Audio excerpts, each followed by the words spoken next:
नाज़रीन, हिन वक़्तु असां मौजूदु आहियूं 1 खां 4 ग्रेड जे उन्हनि मुलाज़िमनि जे एहतियाज में जिन खे 34 महीननि खां पघार न मिलियो आहे, हिन जो पघार बंदि आहे।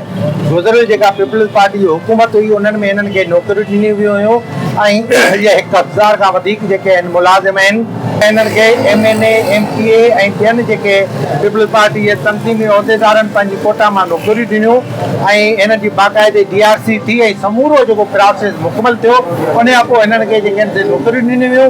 हीअ पंहिंजा ॿिया धंधा दाड़ी रोज़गार छॾे हिन जेका ड्यूटी ॾियणी शुरू कई। शुरू में कोर्ट में मामिलो हुजण जो जवाब ॼाणाए हिननि जो जेको आहे सो बंदि कयो वियो पघार, पर हाणे हिननि जो चवणु आहे त कोर्ट हुकुम ॾेई छॾियो आहे त हिननि खे पघारूं ॾियो ऐं हिननि खे जेको आहे सो हिननि जो मसइलो हल करियो। उन जे बावजूद बि सरकार जेका आहे कन लाचार करे रही आहे। इन हवाले सां असीं ॻाल्हाईंदासीं। हिते मौजूदु आहे हिकु नुमाइंदो हुननि जो। हम तमाम लीगल कोडल फॉर्मेलिटीज पूरी करके आए हैं। 2021 में हमारा इश्तिहार आया, 22 में फ्लड आ गया जिसकी वजह से रुक गया।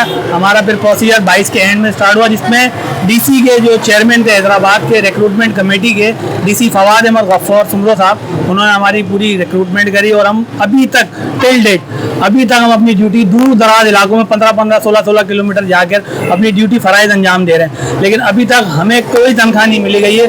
हमने हैदराबाद हाई कोर्ट में भी केस विन किया है और सक्खर हाई कोर्ट में भी हमारा केस विन हुआ है, लेकिन DC हैदराबाद कोई रिस्पॉन्स नहीं दे रहा है।